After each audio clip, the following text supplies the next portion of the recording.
Meus irmãos, eu quero começar essa palavra fazendo um convite para todos vocês. Um convite que certamente ele é inusitado, aparentemente insólito. É um convite único para um único evento. Ele vai ocorrer uma única vez e jamais se repetirá. Eu quero convidar vocês para o enterro da morte. A morte vai morrer. Ela vai ser sepultada. E eu queria convidar vocês para participarem dessa cerimônia. Eu ainda não posso fornecer a data nem o horário, mas é certo que não vai demorar muito. A morte está morrendo.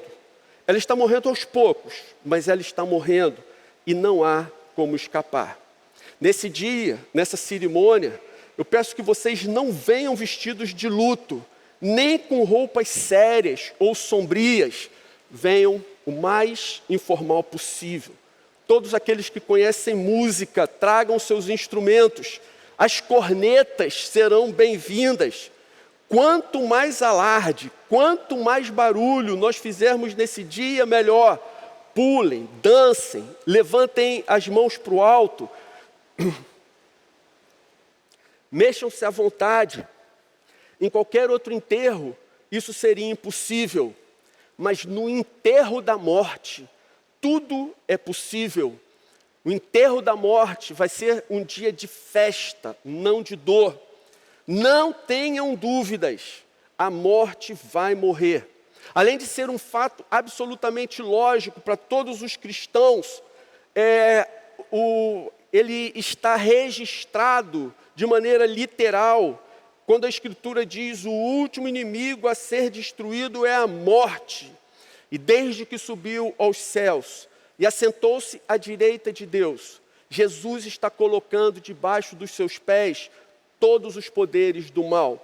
Na sua agenda, o último inimigo a ser vencido será a morte. Ela está em último lugar. Mas eu não convido vocês para uma revanche contra a morte. Esse convite é para a mais solene de todas as comemorações jamais realizadas. Hoje nós proclamamos pela fé. Onde está, ó morte, a tua vitória? Onde está, ó morte, o teu aguilhão? Mas amanhã, no cortejo festivo da morte, não será mais por fé, mas pelos olhos. Nossos olhos o verão. A festa é indispensável.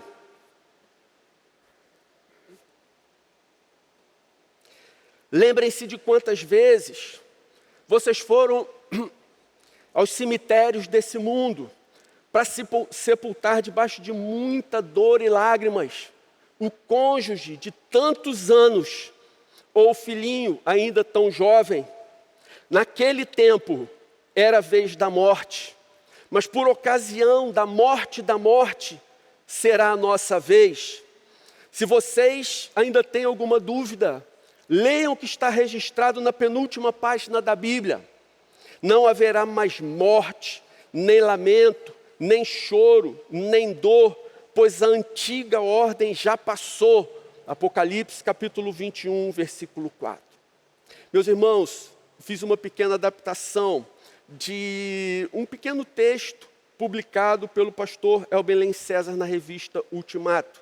Mas eu quero afirmar para vocês, com toda a convicção do meu coração, que isso é a mais pura realidade, absolutamente bíblica. A morte vai morrer e esse dia está próximo. Acredito mesmo que antes do que podemos imaginar, estaremos sepultando a morte definitivamente. Nesse dia, os mortos em Cristo, aqueles que já morreram na esperança, ressuscitarão primeiro. Mas aqueles que estiverem vivos em Cristo serão transformados num momento, num abrir e fechar de olhos. Quando a última trombeta tocar, a trombeta soará e os mortos ressuscitarão, incorruptíveis, e nós, os que estivermos vivos, seremos transformados. Gente, chegamos no texto que eu queria ler com vocês hoje. Se você está com a sua Bíblia de papel aí perto, não saia do aplicativo para ler, não há necessidade que eu lerei o texto aqui. Mas se você está com a sua Bíblia de papel aberta, abra, se você está com a sua Bíblia de papel perto, abra na primeira epístola de Pedro, capítulo 1, versículo 3. E o texto diz assim: bendito seja o Deus e Pai de nosso Senhor Jesus Cristo, conforme a sua grande misericórdia. Ele nos regenerou para uma viva esperança. Ele nos regenerou para uma viva esperança, por meio da ressurreição de Jesus Cristo dentre os mortos. Ele nos regenerou para uma esperança viva por meio da ressurreição de Jesus Cristo. Gente, se hoje podemos ter uma esperança viva e já podemos começar a nos preparar para o sepultamento, para o enterro definitivo da morte, é porque nunca houve antes um evento na história como a ressurreição de Jesus. A ressurreição de Jesus não foi a primeira. A Bíblia menciona uma dezena de outras ressurreições, como por exemplo, ainda no Antigo Testamento, séculos antes de Jesus, o filho da viúva de Sarepta, desculpe gente, não é o vírus, é só alergia e um pouco de cisco que cai nesse lugar. Antes de Jesus, no Antigo Testamento, alguns séculos antes, você vê a ressurreição do filho da viúva de Sarepta, que hospedou Elias. Você vê a ressurreição do filho da mulher sunamita, que havia hospedado Eliseu. Existe a história de um homem desconhecido, anônimo, cujo cadáver foi jogado na cova onde se encontravam os restos, os ossos do profeta Eliseu. Quando o cadáver desse homem anônimo encostou nos ossos do profeta, ele imediatamente retornou à vida. Através de Jesus, no Novo Testamento, nós vemos a ressurreição do filho da viúva na cidade de Naim. Nós vemos a ressurreição da filha de Jairo, a ressurreição de Lázaro. No momento da morte de Jesus, incontáveis santos ressuscitam e aparecem na cidade a muitos. Depois de Jesus, no livro de Atos, ainda nós lemos a respeito da ressurreição de Tabita, de Eutico, aquele jovem que caiu da janela naquele longo sermão do apóstolo Paulo, caiu e morreu. Na verdade, todas essas pessoas citadas, elas efetivamente morreram, partiram desse mundo. Mas pela intervenção divina, eles voltaram à vida. Eles ressuscitaram de fato. Foram pessoas que realmente morreram, mas depois voltaram a viver. Mas o que aconteceu com essas pessoas? A verdade é que alguns anos depois, todas elas voltaram a morrer. E nesse momento, os seus restos mortais, o que sobrou dos seus corpos, o pó voltou ao pó, voltou à terra. As suas cinzas estão em algum lugar na superfície desse planeta. Mas a ressurreição de Jesus, ela foi a única que foi definitiva. Jesus ressuscitou para nunca mais voltar a morrer. A ressurreição de Jesus foi permanente, eterna, imutável, irrevogável. Hoje, nesse dia, nós não estamos celebrando apenas a ressurreição de Lázaro, da filha de Jairo, ou de uma dessas pessoas citadas, o que já seria algo glorioso demais, e nós poderíamos até celebrar. Mas o que nós estamos celebrando aqui, nesse momento, é a vitória definitiva de Jesus Cristo sobre a morte. É a possibilidade, não de você voltar a viver por mais alguns anos, mas a realidade de você em Cristo voltar a viver eternamente, para todo sempre. Voltar a viver uma vida que nunca mais terá fim. Esse é o maior evento da história. Por isso, nós havíamos planejado um culto muito especial para o dia de hoje, para nós celebrarmos a ressurreição de Jesus. Nós vínhamos discutindo no conselho, na liderança, que os cultos de aniversário da Oceânica têm sido cultos extremamente abençoados. Não sei se o meu coração é tendencioso, mas eu chegaria a dizer, tem sido cultos arrebatadores. Pelo menos para o meu coração eu tenho sentido assim. Na verdade, como alguém observou, e eu concordo, os aniversários da Oceânica podiam ser como os aniversários do supermercado Guanabara, que celebra 4, 5 vezes por ano o mesmo aniversário. Mas brincadeiras à parte, os nossos corações começaram a ficar incomodados por nós produzirmos um culto de aniversário da igreja tão abençoador, um culto tão bem produzido, tão bem trabalhado para o aniversário. E ao longo desses últimos anos, nós nos demos conta que não tínhamos talvez o mesmo empenho, a mesma dedicação, o mesmo zelo, o mesmo cuidado para celebrarmos duas datas que são incomparavelmente mais sublimes, mais honrosas, mais dignas de serem celebradas que o próprio aniversário da igreja, que é o nascimento de Jesus e a sua vitória sobre a morte.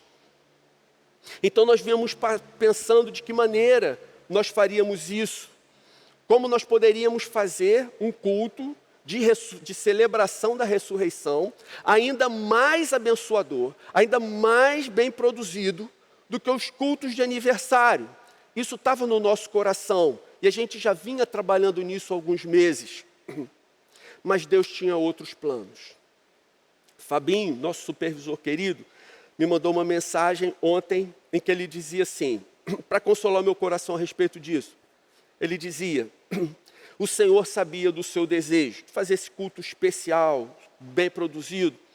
E no momento pensado, mesmo sem acontecer, o Senhor, Ele acolheu e recebeu o culto que foi imaginado e desejado, ainda que não realizado. Isso encheu meu coração de paz.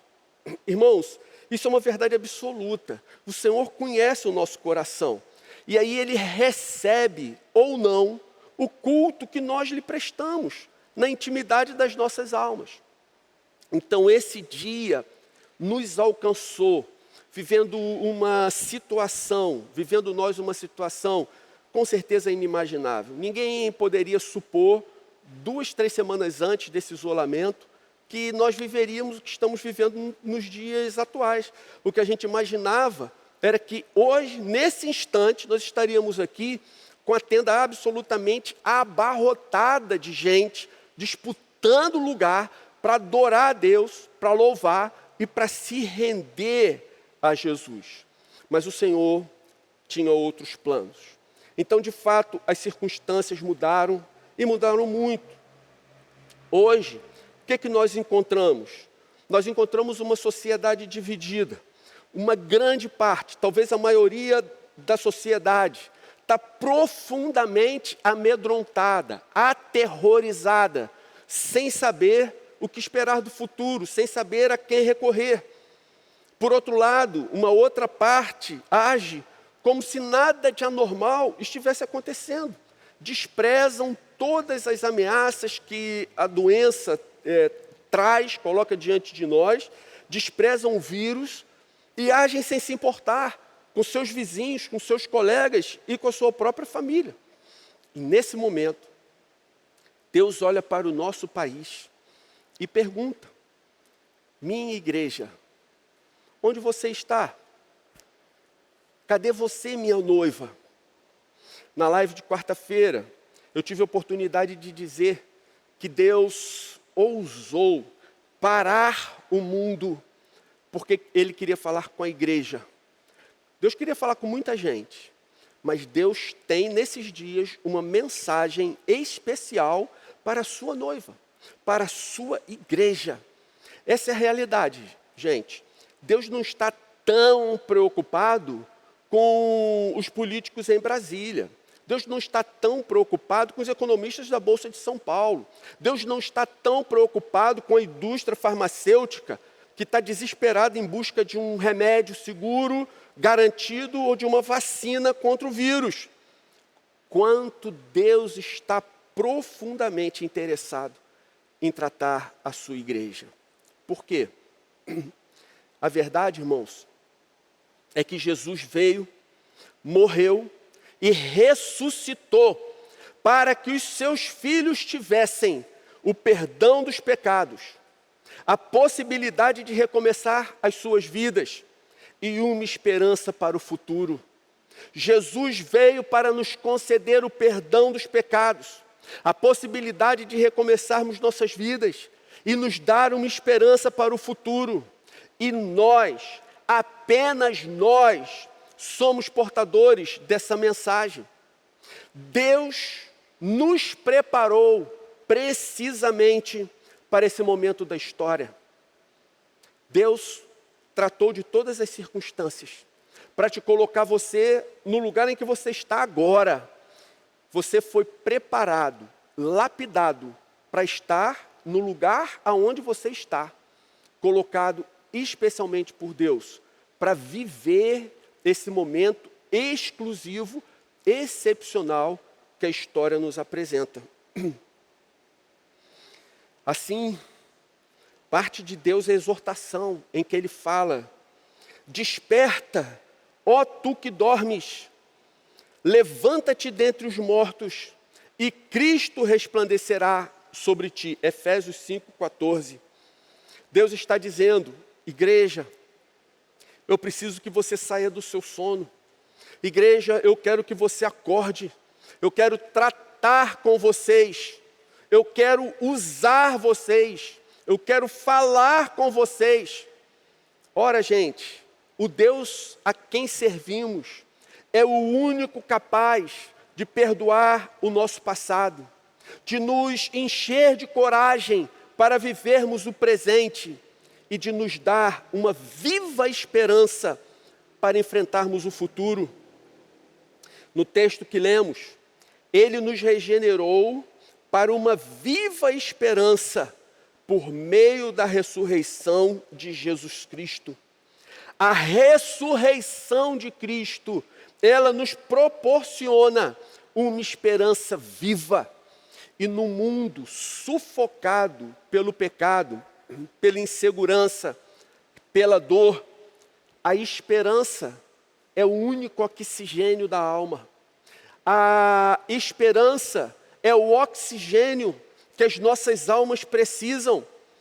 E Jesus é a única esperança para o mundo.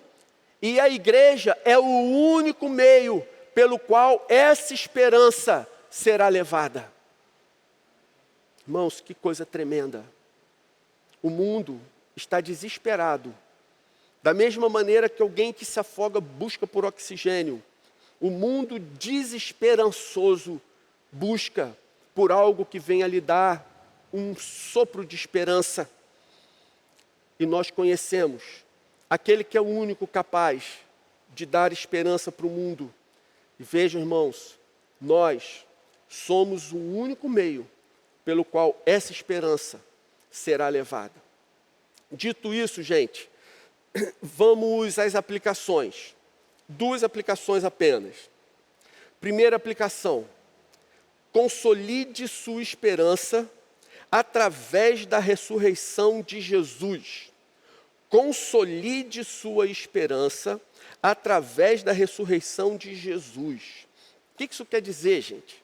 A ressurreição de Jesus é a garantia de que a nossa esperança é viva.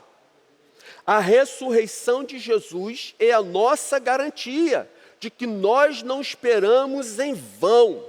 Mais de 300 profecias se cumpriram em Jesus. Nenhuma das suas palavras, em momento algum, caiu por terra, nem antes, nem durante, nem depois dele ter subido aos céus. Tudo que Deus falou pelos profetas, pelos apóstolos se cumpriu. E vejam, uma das afirmações da Escritura é 1 de João, capítulo 3, versículo 2. Amados, agora somos filhos de Deus, e ainda não se manifestou o que havemos de ser, mas sabemos que quando Ele se manifestar, seremos semelhantes a Ele, pois o veremos como Ele é. Percebe? Vê o que acontece? Existem diversas promessas quanto ao futuro daqueles que amam a Jesus. A ressurreição de Cristo é a garantia de que todas elas se cumprirão. Hoje, nós vivemos em algum momento pode parecer genérico, mas é uma verdade bíblica. Hoje nós vivemos em algum momento, claro, entre a queda de Adão e a volta de Cristo. Entre a queda de Adão, onde tudo deu errado, e a volta de Cristo. Esse período, ele é muito parecido com aquele período da quinta noite, da sexta-feira da crucificação, até o domingo de manhã. Esse período que nós vivemos, em que Adão decaiu da graça de Deus, e aguarda ansioso pela regeneração, pela restauração de toda a natureza. A própria natureza geme com dores de parto e aguarda a redenção dos filhos de Deus. Nós vivemos nesse período que se assemelha muito àquele momento em que Jesus se deu na cruz por nós, e amanhã da ressurreição, esse período de incerteza, esse período de dúvida, esse período em que as pessoas deixaram de ter segurança na palavra do Senhor, no que aconteceria, em como seria o seu futuro. Vivemos um período parecido com aquele. É por isso que no momento em que nós vivemos, nós observamos que há muitos corruptos que roubam e não são pegos, ao passo que há muitos justos que são vítimas de uma justiça corrompida, uma justiça injusta. É por isso que nos dias atuais nós encontramos muitos homens maus e perversos se alegrando, celebrando, e muita gente que ama a Jesus sofrendo. É por isso que hoje nós vemos autoridades corrompidas vivendo tranquilamente, vivendo de uma maneira suntuosa, de uma maneira descabida, e vemos muitos crentes em Jesus passando por privações. Mas da mesma forma que naquela sexta-feira o sinédrio conspirava, a multidão caluniava, as pessoas pecavam, o mal sorria, sem se darem conta de que o domingo estava chegando, assim também, nos dias de hoje, os perversos tramam, os corruptos enganam, as autoridades zombam, o mal aplaude, mas o que eles não sabem é que o Senhor está voltando. Eles nem imaginam que o dia do Senhor se aproxima velozmente. Há justos sofrendo com a injustiça, crentes lutando contra o pecado, discípulos de Cristo esforçando-se para permanecerem fiéis, irmãos esgotados pelas mais diversas lutas. Mas o dia do Senhor está chegando, está mais próximo do que podemos imaginar.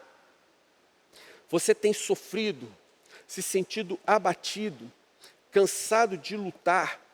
Você não pode se esquecer de que o dia do Senhor está próximo. Fique firme no Senhor, a nossa esperança é viva e a ressurreição de Jesus é a nossa garantia. Segunda aplicação, gente. A situação que enfrentamos não chega nem perto de tudo que Jó sofreu, nem perto do que Jó experimentou. Eu queria pedir para você abrir a sua Bíblia de papel, se você tiver uma aí do seu lado. Jó, capítulo 19, versículo 23. O livro de Jó é o último livro antes de Salmos.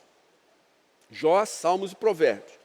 Jó 19, 23. A história de Jó, a moral da história de Jó é que homens fiéis a Deus também sofrem.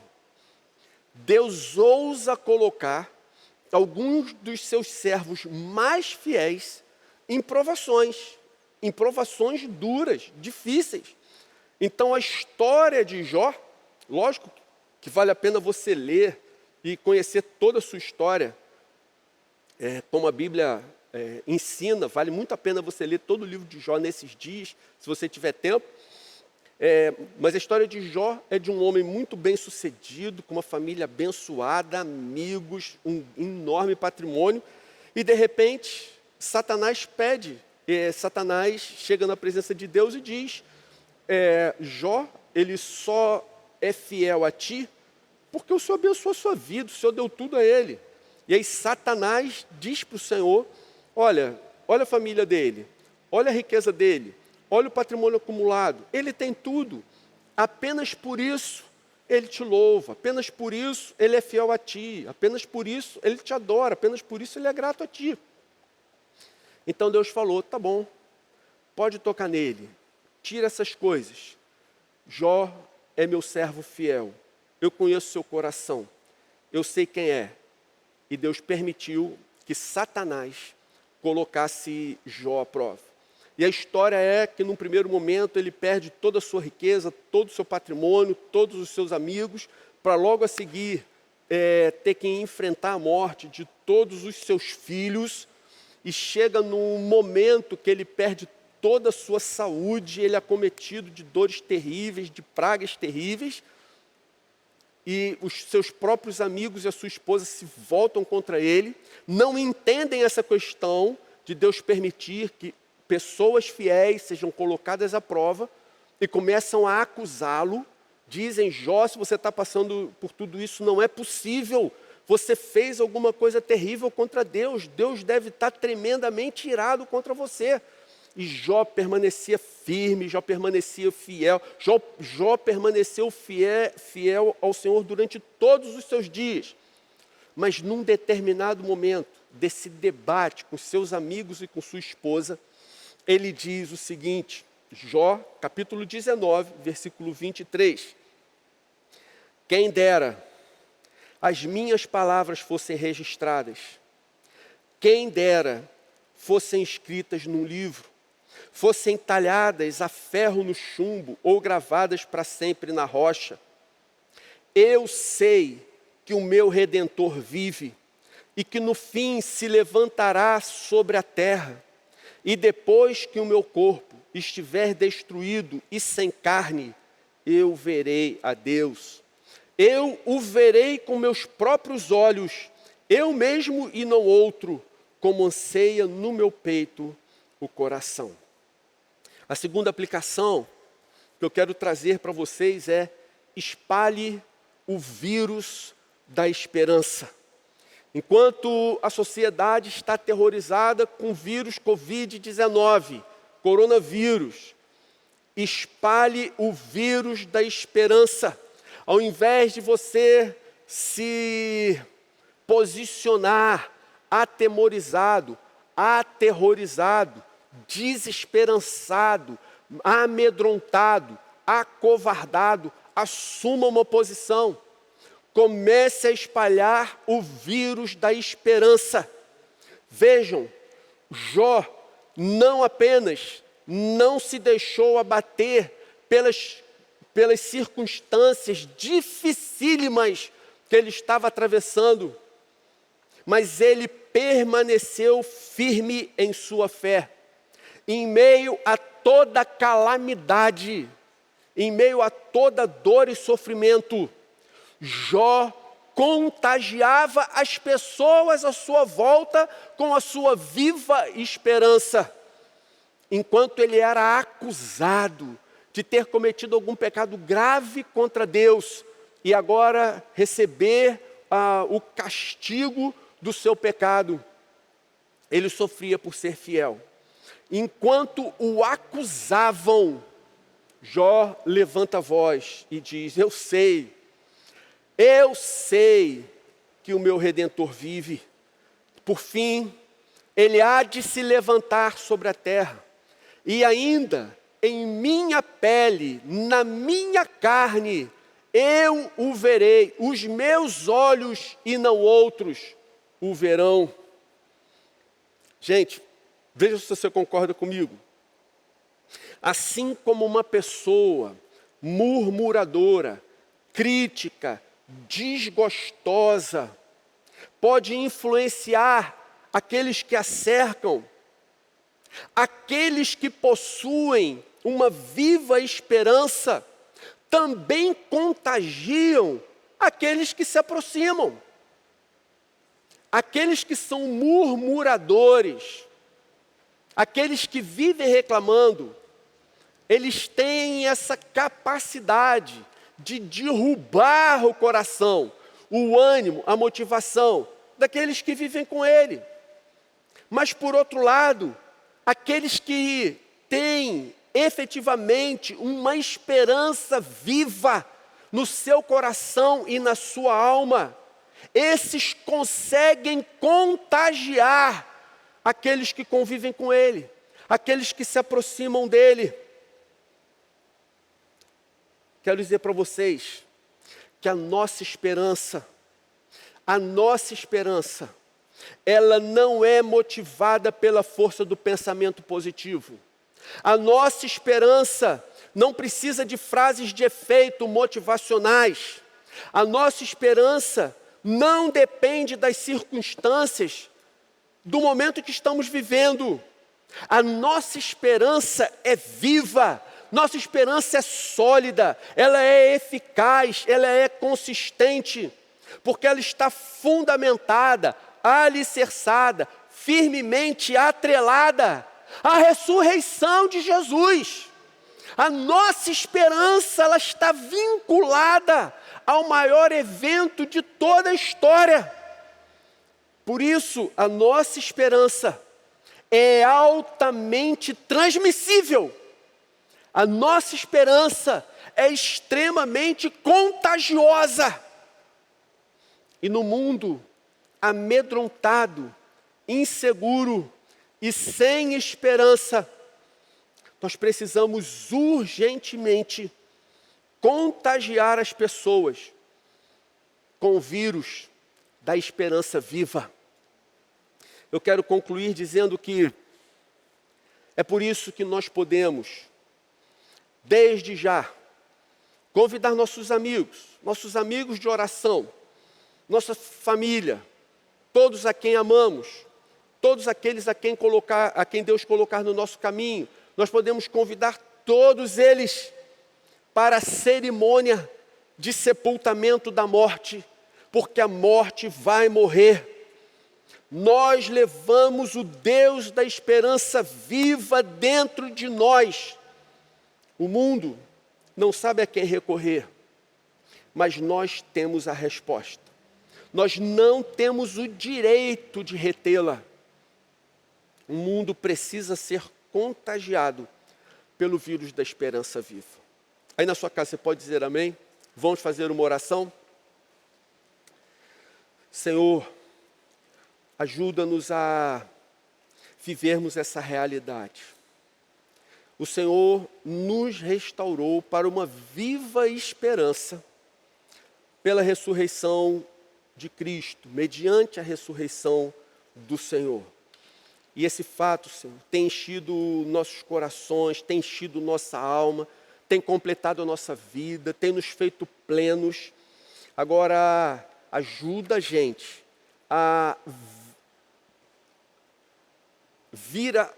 viralizarmos essa esperança por onde quer que a gente ande. Que a gente possa contagiar nossos amigos, nossos queridos, com essa confiança inabalável, que não vem, Senhor, apenas de uma filosofia, de uma teoria ou de alguma letra morta, mas vem da realidade de que o Senhor se fez homem, viveu entre nós, entregou sua vida numa cruz, mas ao terceiro dia, a morte não pôde te conter. O Senhor rompeu a barreira, Senhor, dos mortos e hoje vive eternamente. Ressurreição única, sem precedentes, eterna, perfeita. É isso que esperamos, Senhor. Nosso coração descansa nisso, de que o Senhor nos preparou o lugar. E em breve estaremos reunidos, todos juntos, para todo sempre, na Tua presença. E ali, Senhor, a morte já não mais existirá. Louvado seja o nome do Senhor, bendito seja o Teu nome, Senhor, hoje e para todo sempre. Amém. Amém.